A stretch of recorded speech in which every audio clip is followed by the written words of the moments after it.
New images out of Kabul tonight of U.S. Marines and Army personnel feeding and facilitating the evacuation of Afghan refugees. And as paratroopers from the 82nd Airborne Division arrive in Kabul, there are now more than 5,200 U.S. troops on the ground there.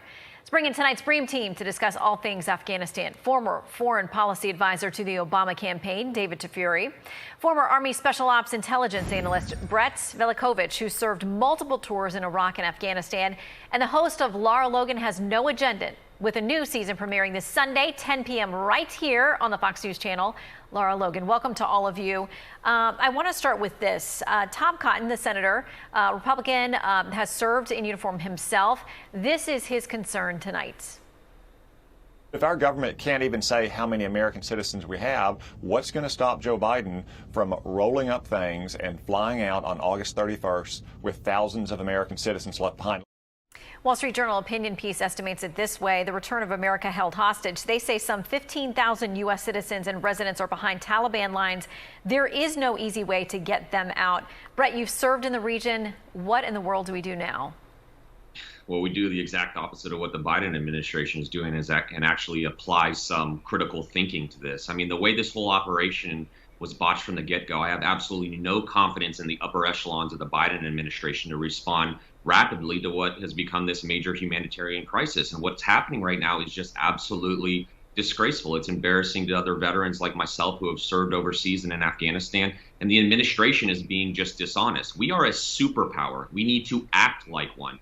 I don't want to hear in these press conferences anymore that we don't have the capabilities to get Americans out. We absolutely have the capabilities. The upper echelons of the administration just don't have the will to do it, and they didn't plan accordingly beforehand like they were told to do, like other veterans like myself that were screaming at the top of our lungs saying that this would happen, and it's just a complete mess. And this whole Biden strategy of let's just whistle past this one, and maybe if we go to bed early and wake up, it'll all just disappear, is just not the way to go about it. I want to play a little bit more of what President Biden said when he was asked about kind of foreseeing what was to come. Here's what he said. Back in July, you said a Taliban takeover was highly unlikely. Was the intelligence wrong, or did you downplay it? There was no consensus. If you go back and look at the intelligence reports, they said that it was more likely to be sometime by the end of the year.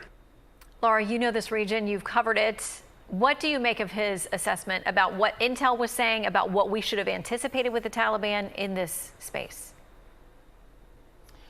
Well, it's just, it's a lie of such epic proportions that it's hard to really quantify it when you understand how these things work in real time. When the Taliban did this invasion, it didn't happen in 11 days. It took time to do it. It took time to move in their forces, to move in the weapons, to plan, to stage. Then they took strategic ground. They took, for example, the Spin Boldak border crossing, where they've had an unlimited and uninterrupted logistics chain and a supply chain. They, the Pakistanis helped them move fighters into the north to infiltrate from the north through Badakhshan.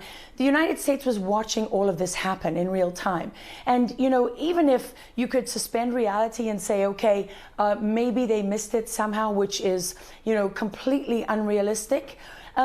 What then of the Pakistanis? Because Pakistan controls the Taliban. They control everything they do. They treat their wounded in their hospitals. The Pakistani leadership is based on Pakistani soil. The Taliban leadership is on Pakistani soil. The fighters came from Pakistan. Did you see in those photographs and in those videos, Shannon, the weapons these Taliban fighters are carrying? These are not the Taliban fighters with AK-47s who are just, sort of straggling across the border. They've got, they've got their fingers held in the disciplined way, where they're not on the trigger. I was there when, they would always have their fingers on the trigger. They weren't well trained the way they are now. So there are distinct differences here. There was 400,000 different signs and different ways in which the Pentagon would have and should have and did know that this was coming, which the NSA knew that it was coming. All of our other capabilities saw it. And by the way, you're negotiating with terrorists. Okay, these are terrorist organizations. They have never kept their word on anything. Why would anyone believe they have now? That is a political construct that was designed for convenience, to affect an outcome that the political powers wanted the American people to accept. It never had any credibility from the beginning, and that is where the buck really stops. And we also, we haven't asked the Pakistanis, if you were really blindsided by this, wouldn't you say to your allies, ally in Pakistan, hey, you guys control these forces. You didn't tell us about this. You know, here's the sanctions that we're putting in place against Pakistan. And here's all the action that we're taking to change this course of action. Why does the U.S. have such a disastrous problem at Kabul airport? I'll tell you why. Because the U.S. forces are only controlling the airport itself. The Taliban has set up a perimeter around it, and they're controlling all the access to it. So where you see that shooting, that's where the Taliban is. And why do we only have one airport, one option? Because we gave up Bagram Air Base. We left it in the middle of the night without telling our Afghan allies, and we gave it up to the Taliban. And when you saw a whole bunch of provinces fall very quickly last weekend, a whole bunch of big cities, it's because Bagram Air Base is strategic ground that we should never have given up. But the Taliban demanded it, and the State Department approved it. Yeah, and it certainly takes away, David, a very important option that we don't have anymore. Brett Baer tonight talking with John Kirby, Admiral John Kirby from over at the Pentagon, talking about us trying to have a relationship with or a conversation with the Taliban. Here's part of what he said. Does the U.S. military consider the Taliban an enemy? We are focused right now. The thing we're working against right now is time and space, and we want to get as many people out of Kabul as we can in as little amount of time as we can. There are no hostile interactions right now between American forces and the Taliban, and we want to keep it that way. Okay, but there might be some hostile interactions involving people trying to get into the airport who are Americans. David Marshall Fox, he's quoted in the New York Post. He says that he's an American citizen who was over there. He says he went to the airport on Wednesday trying to get out. He says, for me to be 10 feet from U.S. Marines with my 3-year-old son and my U.S. passport and not being able to get to the airport, that's problematic. So, David, what do we do? Well, when President Trump signed the deal to pull our troops out in February 2020, there was a lot of optimism about the Taliban.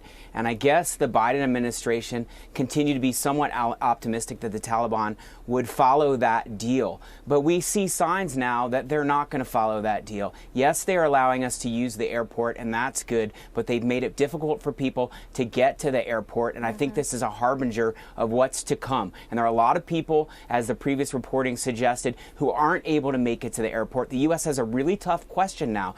Do we send out special forces to retrieve some of these Americans and rescue these Americans? So far, the U.S. is focused on just the people at the airport, and that is a really complex, challenging situation. And hats off to our military who've gone back in there to make this happen without a lot of planning. But the next question is, how do we deal with the Taliban to get the rest of the Americans out? And then what does the Taliban do next? They promise to have an inclusive government, but we should all be skeptical about whether they're going to really do that. They're filled with arrogance now over this situation and triumphant, and that's really risky for us. Yeah, so Brett, this idea of us sending teams or forces out from that perimeter at the airport to go get people. I heard reporting today about other countries who are actually being given some access to go get their people. Others have people hiding in safe houses, looking to try to at some point make a run for it to the airport. What could U.S. forces do now that we've put them in a terrible position, sending them back into this? Well, I do think we need to bring special operations in there and help get these guys out. I mean, the fact that we're negotiating with the Taliban for safe passage, I mean, what does all this come to? It's absolutely absurd. But the truth is the Taliban, they want Americans out, okay, so they can rule. The faster they get more Americans out, the faster they can instill their Sharia law, they can have their oppression and tyranny. And so they don't want to have American bombs being dropped in there. They want control over Afghanistan and control over the people. And so I think we should send special operations in there, maybe to take some of these smaller airports and release that bottleneck from Kabul and create these safe zones. And then, have the administration send a message to the Taliban that we're going to start putting bullets in heads if people do not, if they come after our special operations troops and they stop these Americans and allies from getting to safety. But I think something needs to be done, because just sitting back in Kabul, where this bottleneck is occurring with this humanitarian issue and Americans not being able to get through there, is a major problem, and it's only going to get worse. Well, the president says we will not leave until we get every American out. We will all hold him to that and hope that this administration is very transparent about that as it plays out. Thank you all very much for your insights. Much appreciated. Thank you, Shannon. Thank you.